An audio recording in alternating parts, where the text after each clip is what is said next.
Welcome to season 4 of the MEND, and this is our first episode of season 4, which is very exciting. For listeners, this is a podcast to learn about services and support for victims and survivors of crime, sponsored through the Center of Crime Victim Services here in the state of Vermont. I am your host, Anna Nasset, and today on the show, we are so lucky to have Ann Ward, Executive Director of Mosaic, an organization located in central Vermont, helping people recover from sexual harm since 1984.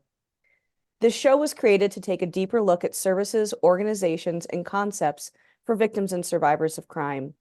We wanted to acknowledge the healing process and provide resources not only in our state of Vermont, but throughout the country that could benefit victims of crime as they begin to mend. And today we are going to be looking at community response. This is a show where we can all learn, myself included. We might not always agree with everything we hear, but this is how we learn, and I invite you to learn with me. I also want to begin with a content warning. Our goal is to create a safe place to discuss topics, but with that in mind, we may occasionally hear a story related to crime, discuss our mental health, or have other sensitive matter. I urge you to care for yourself and listen at your own discretion. As I said, today we have Ann Ward, the Executive Director of Mosaic Vermont. Mosaic's big dreaming, paper pushing, dollar crunching, grant writing, big asking administrator.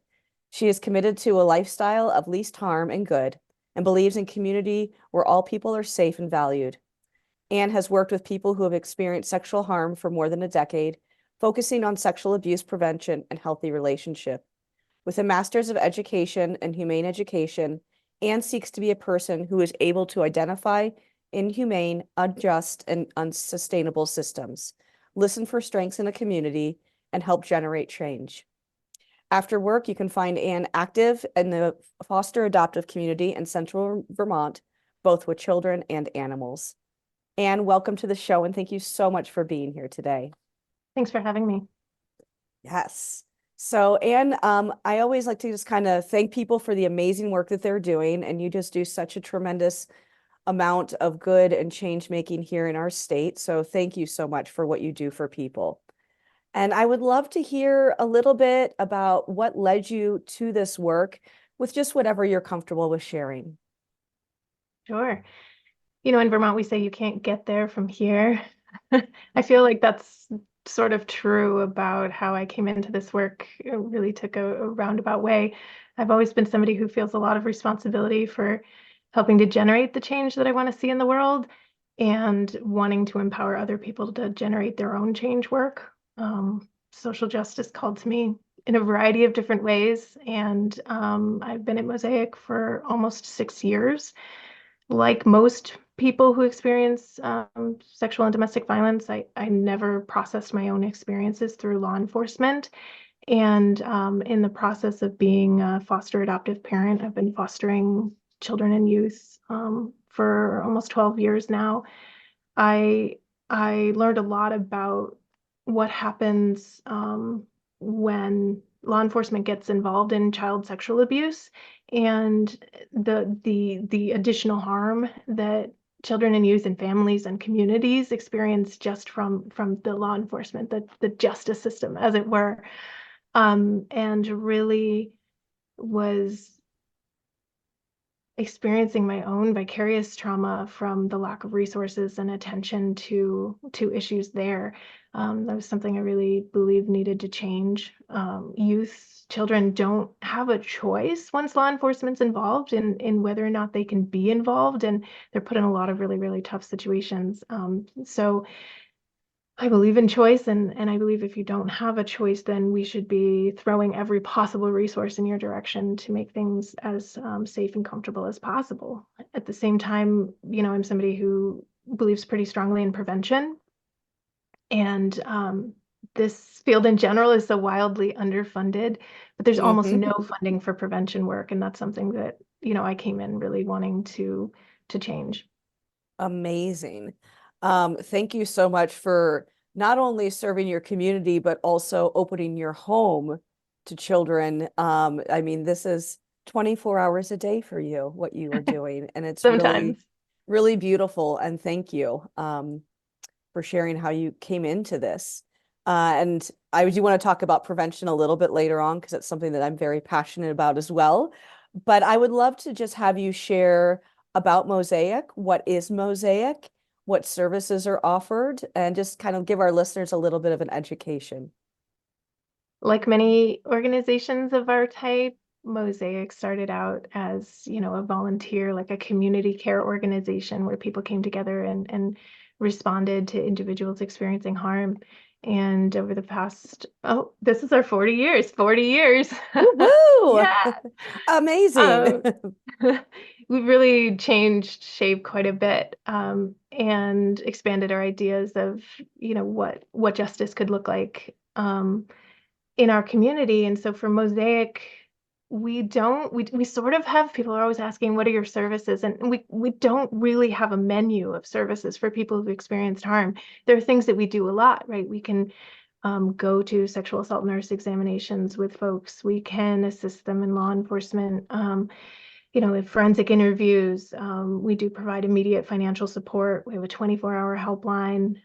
We connect people with community resources. But what Mosaic really wants to do is help folks identify what their needs are. And sometimes we think of needs as only relating to the topic at hand, right? What do I need about the sexual assault after the sexual assault? And that's not really what we're thinking about. What is it that you need in your life right now? And it might appear to have nothing to do with what happened in your life, but all of the steps that we can take towards, community care and holding each other and improving our situations can create an environment for healing.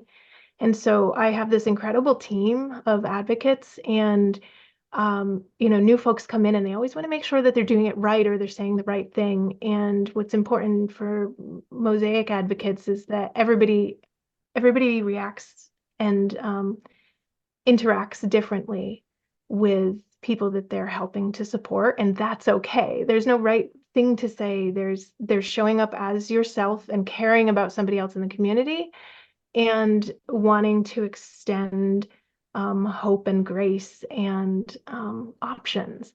And that's really what Mosaic is about. I love it. It's really, one of the things that I say a lot in my trainings is that we are all individuals, right? And so what we need is so individual. And what I really like about you, what you were just saying is that it seems like Mosaic and the people that are there serving community are really all about getting to know that individual outside of the harm that's happened to them as well, to understand what needs they have and how to best support, and how you as someone serving them can show up in your individual skills as well. And I really firmly believe that that is such a big part of taking back power, getting just a little bit of sense of self back. Having voice is to be seen more than what has happened to the person. Exactly. Yeah. So that kind of answered my next question of what is the process like to go into Mosaic. But it's like, I don't know if you want to talk more about that, of what it's like when someone first comes in, but it seems like it comes from that very individual place. It really does. And it also depends on how they're connected to us, who introduced them, right? How do they know about us? So it might be coming through law enforcement. And so, we'd have our conversation about, next steps that are really relating to that system. A lot of people call our helpline, and, it's tough because sometimes when you're really in crisis, you need somebody to tell you what to do. There are people who want to be told, here's what you do next. And for us to try and sort out if that's one of the things that you're asking for can be a tough one, right? Because we're waiting to hear, we're listening for the needs, Yep. and that's going to show up differently for each person. One thing that's really important to know is that we're not therapeutic, right? We're not clinicians and we're not providing therapy. And yet we are there to listen and to hear and to do some reflecting back and to connect to potential therapists if that's what you would benefit from or want to try out. But it's really just about making that connection and then going through this discovery, what's next for you. Absolutely. And I know it's so hard in this work not to go into that therapy side because it Yes. is that listening and reflecting back and, you know, victims and survivors are coming in, you know, with all this harm and you are the savior and that they're looking for in a lot of ways. And it's hard to suss that out and have those boundaries within. Um, That's but true. it's And I think it's also really important that people know that they don't have to tell their story. Um, we don't need, we don't need the details. We're happy to listen to them, if that's going to serve you, but we don't need your name. We'll ask. You can give us a fake name. We don't need to have an in-depth understanding. We know that if you're calling and asking for help, that your experience has impacted you. And well, yeah, your experience is important. You don't have to identify as a victim or a survivor or even somebody who can put a label to whatever it was that happened. We understand that harm shows up in a variety of ways, and we just want to understand what your needs are. mm-hmm. Because there is a need if we're calling in. Yeah, So yeah, exactly. absolutely. Yeah. Um, Being that it's Mosaic's 40th anniversary this year, which is such an amazing thing. Like that says a lot right there. Um, how has Mosaic changed in the last 40 years? How has it opened up and expanded to maybe all people? I know you said like your services aren't necessarily listed out, but how has Mosaic changed and grown and expanded? And also, how have you seen that take place in the state of Vermont to help people who have been harmed? Sure. Well, I think you can probably guess that I wasn't here paying too much attention. I was around. I wasn't paying too much attention 40 years ago. But I think the movement has really changed significantly in that time, and even in Vermont. Um, Mosaic was formerly known as the Sexual Assault Crisis Team of Washington County. Oh my gosh, when I started, when I called somebody, their caller ID would say sexual assault. You know, Hmm. I don't know Great if we'd job want to on answer that call. great job on rebranding. Just gonna say you all have done a fabulous job with redoing that and Yeah, recentering that. It's been really thank cool. you. It's been super cool to watch. Oh, I appreciate that. And we've always been an organization. Sexual Assault Crisis Team just has such a strong history of understanding that sexual violence impacts people of all types, of all genders, and we're said to be the first organization in the world that was sheltering people of all genders who'd experienced sexual violence. And so there's a pretty rich history of, care for the LGBTQ plus Two-Spirit community in central Vermont. And I just have so much respect for the folks who were doing that work in a time when it's not like it is now, right? That's a pretty easy flag to fly right now, and we certainly do, and we fly it high. Um, but stepping into that kind of community conversation at the time is a really big deal, and standing strong and saying we're gonna do this work. We started sheltering a little over 20 years ago. At the time, it was people would come for a day or two, maybe a week, maybe 2 weeks. And, so they would pause for a moment, assess their situation, and then move on. And what's really changed is the shape of our community around us.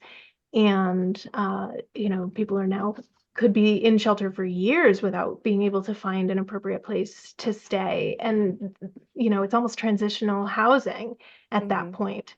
The complexity of needs has changed. We've seen the opioid epidemic has hit Vermont especially hard, and it's created, this complexity of challenges that there really is no specific resource in that can care for all of those things. And one of the things that I observed in my early years at Mosaic was that when somebody was connected to us, really the rest of the service community felt like, okay, Mosaic has them, they're going to be fine. And I'm deeply concerned about that kind of belief, because Yep. we are a partner in this community, and we're a part of the big picture, but what we can't and don't promise to do is house everybody and provide, wraparound mental health and substance use supports for everybody. And really, the crisis is just so strong for those things in our community that at times we're really feeling like we can't meet people's needs. And I think that's a pretty new experience. Previously, there were solutions to challenges, and now everybody is struggling, and everybody's struggling in a really, really big way, and it's touching all parts of their lives.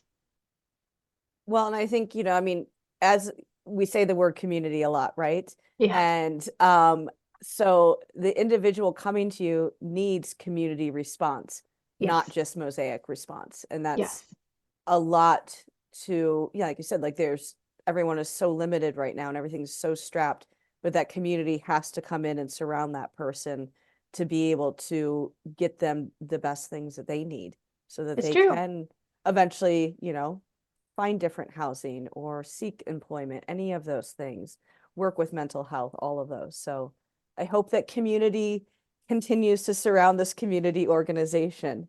Well, Um, and the community's responding in different ways than they did 40 years ago too. There's a big emphasis on rebuilding what it means to have community care, embodied healing, somatic therapies, recognizing the epigenetics of trauma, and building space for trauma into our lives at work, at home, and in our relationships is becoming more of a language in our community than it used to be, and that's a really important shift. So a very positive thing that's happening. yes, that's great. Yeah. And I think that, I mean, it's really incredible that you were the first organization in the world to house all genders. That's amazing. Like that's really something to for anybody listening to take note of, and just I want to celebrate that with you all and know that you're really at the forefront. I mean, we live in a very rural state and small towns, and yet the leadership that Mosaic has done on a global level is really profound. So congratulations and thank you. Oh, I can't take any credit for that. That's all my predecessors and the elders in the movement. Congratulations to the organization. Let's say that.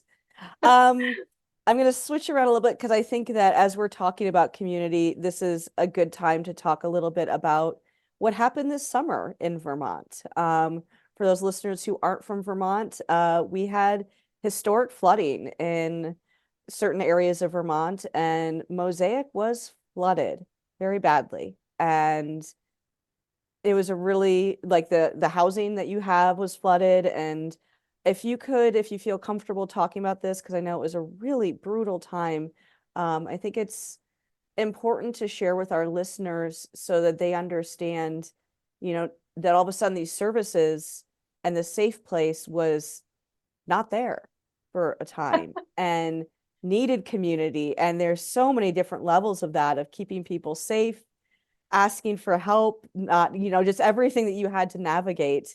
I would love to hear a little bit about that. Sure. This is a tough one for me. I can't talk about this summer's flood without talking about myself. And this is already work that wraps into my life, but that became ever more so. Yesterday was our 6-month anniversary, or traumaversary, as we could say. I do want to address that we never stopped.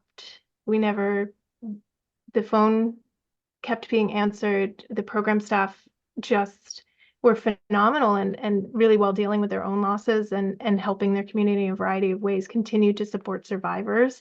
So Mosaic's facility was impacted, but our heart and soul were not. And we continued to show up. There was a period of probably 8 hours when, if there had been a sexual assault nurse exam at the hospital, that none of us would have been able to access the hospital. One of the things we lost as a community was when, half of us on the other side of the river couldn't access emergency medical care that night, which was frightening. But we had no calls, so I can say we were 100% still available to folks. And for me, evacuated my home that day, that we anticipated some flooding. I expected to lose my home, and loaded up my kids, and I had a foster youth at the time. And as a foster parent, I have evacuation information on the wall. And the plan had always been to meet up in the event of an emergency at Mosaic. And so I think it never occurred to me that Mosaic could also experience that. Um, I don't know that we've ever flooded in that location in the past. I don't have, that kind of history of this building. And so we spent the day as an organization preparing for our community to experience losses and harm and need support. And we were looking out the wrong windows. And then all of a sudden, I was walking up the stairs, and the driveway was partially underwater. And we evacuated. We had, our building was both housing people and the offices. And so staff went home, and I stayed and evacuated and found safety for the folks, using our services, which is really tough because, again, we serve people of all genders, and actively, and people of all genders, even in Vermont, are not always safe in all situations. And so I had some pretty big concerns about the congregate care, the shelter that was opening up, and what safety would look like there. And so we evacuated pretty but carefully and strategically as far as where people were going and where they could land. And we went underwater, and I stayed behind, in part for the safety of my own children. And we were hit really, really hard. And 6 months later, I think I'm like trauma skip over, a lot of things that happened in the meantime. But 6 months later, Mosaic's offices are in a new place. And it is so bright. There's so much light, and we're trying to fill it with plants. It's tough to do in the middle of winter in Vermont. Oh, I got you. You need plants. I'll bring you We need plants. plants, everyone. We need live house plants. We just want to stuff this building full of life and hope, and this good green. We really need that. And one of the reasons we left was not because of damage to the office space, but my office used to be what could have been a bedroom. And the city of Barrie, where we're located, lost more than 10% of its housing. And we lost these just incredible units that have done such, we had a fully accessible unit for people who had experienced such severe sexual violence that they needed live-in caretakers while healing medically. And we lost that. It was a total loss. And we needed to shift where our housing was in that building. And the thing that could change is that Mosaic's staff could exit and do work from another space. We learned a lot about working remotely and working creatively during COVID. And so now we're in this tough place. I really haven't talked about it with our community yet. This heads up, everybody.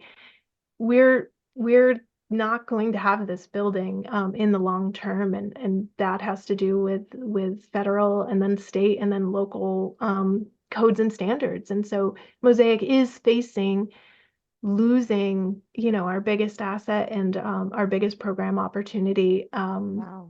within the next, I think, yesterday, marked, now we have 2 years left, to do things that are not possible to do with, a building that old, get it above flood level, Yeah. create flood corridors. Just it's not possible even with all of the money in the world. We could not, we'd have to tear it down and rebuild it really differently, and lose accessibility and some of the things that are important to us. So, I'm just so grateful. I have such a strong group of people that I'm working with. I've had to dedicate, daily attention to the impacts of the flood. I think that's important for everyone to know, is that when things like this hit our community, it's things go back to normal pretty quickly, but the administrative work continues, and the decision making and the negotiations and the understanding and the learning the language continues. But the team has continued. They're doing their prevention work. They're in schools. They're responding to people who need help, and that I don't feel like we even blinked. And that just speaks so strongly to the advocates that we have, and the folks doing the work, and how much they care about their communities and want to see our work continue even in the most rough circumstances that we never saw coming. Wow. Absolutely just tremendous how you've gone through this. I'm so sorry that you went through this and just how you all have responded. It was really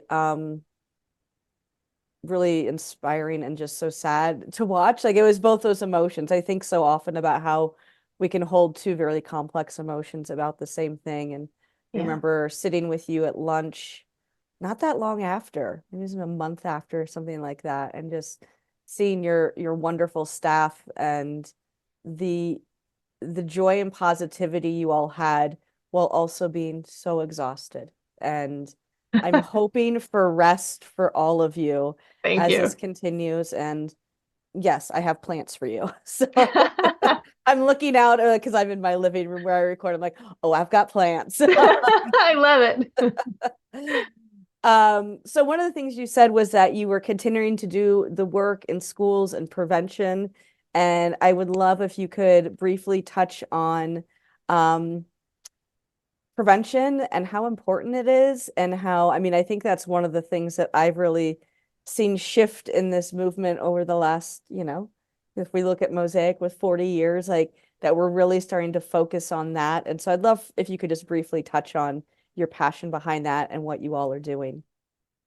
Well, I came from a prevention background, and that's one of the reasons that I was excited about this opportunity at Mosaic, because Mosaic was doing prevention, and whew, there are almost no resources for prevention, right? This work is so underfunded in the first place just to do the response work, and then there's this need for us putting ourselves out of business. Wouldn't that be great Yes. if we could just not be needed?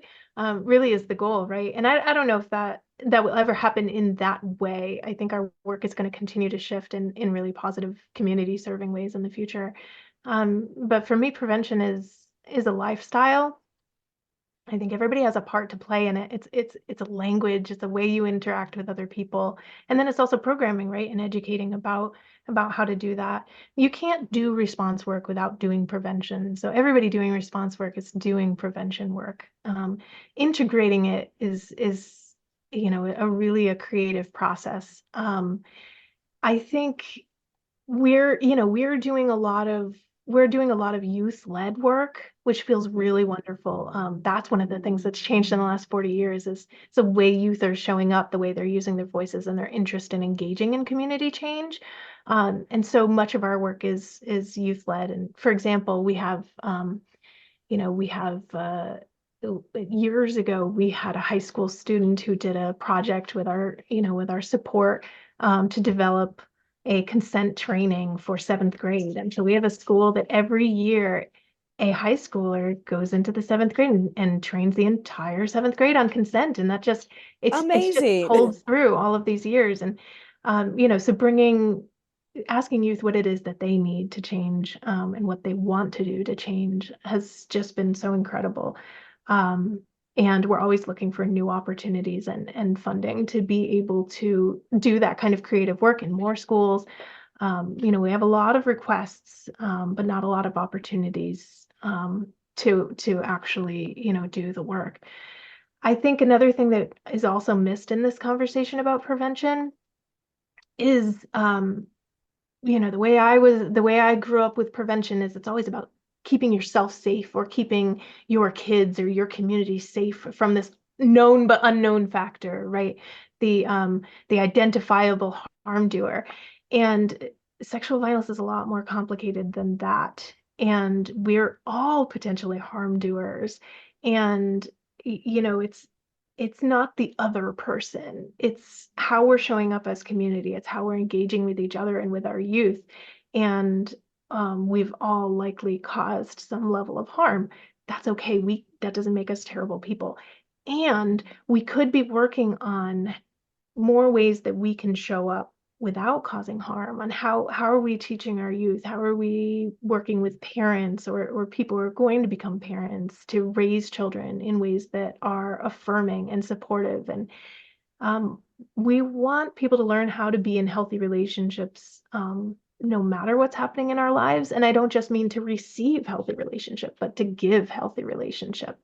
And that broad view of prevention is one that's really easy to, even when that's your deep-seated belief, it's really easy in this work to lose sight of that and to be thinking about safety and protection and not what it is to generate community change and what our individual responsibility is in doing that every single day. I love that. I love that because it really is. I love how you turn that around to say, like, how are we showing up, and that we all have caused harm. And that's something I speak about in one of my trainings that I do, is just like we all have the ability to shift, right? And to grow and to prevent from within as well. So thank you for naming that. I think it's beautiful. Um, so we are going to wind down for today. This was so brilliant, and I'm so glad I got to have you on here. Um, I would like to hear, just as we wind down, how you envision this landscape to continue to grow and change. Like, what would you like to see if you could dream big for Mosaic in the next 40 years? I want to see people in our community know that they matter and know that they belong.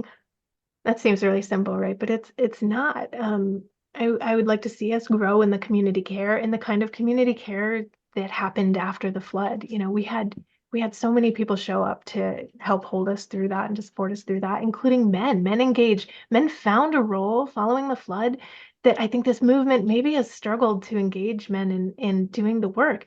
But the reality is they care, and when there was an opportunity, they showed up and they engaged. I think we're looking at more opportunities for transformative justice, restorative justice, not just what those things are labeled, but what they could be when maybe they're outside of the law enforcement system. Um, More attention to the needs of historically marginalized survivors and less stigma and more conversations. Our youth are going to change everything. This generation of youth is I'm so excited about what's to come and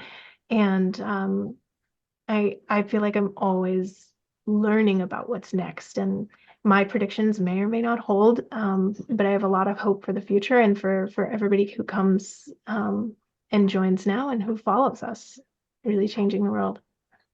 Love it. I think you're well on your way. Um, and that is really interesting. We do need, it's good that the men showed up during that time and started to, maybe that was a comfortable entry to being more involved. And that's a beautiful thing. And to have more people and more community involved is so important to this work. For sure. Yeah. In closing, is there a message that you would like to say to people who have experienced harm that are listening today?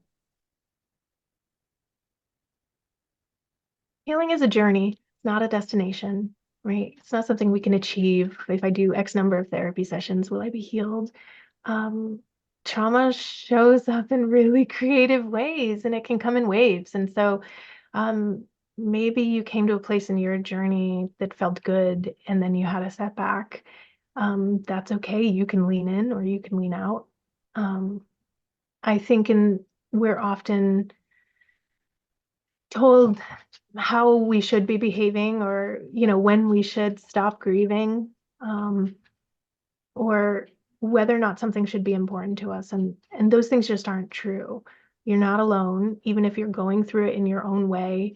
Other people are too. Your experiences are unique, but they're also expected. And so if it feels right, reach out. And if it doesn't, that's okay too. Um, Absolutely. yeah, There's no handbook, there's no there's recipe. no handbook. It is your journey. Thank you for that.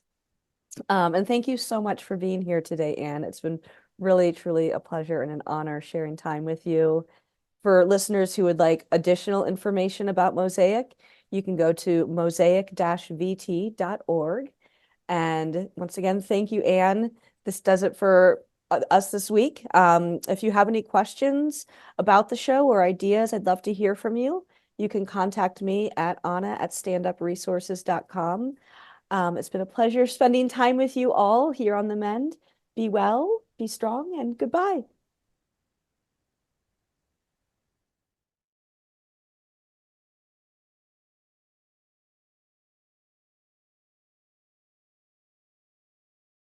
If you enjoyed this episode, please leave us a review or feedback. We love hearing new topic ideas from listeners and watchers as well. Thank you for listening to The MEND, and be well.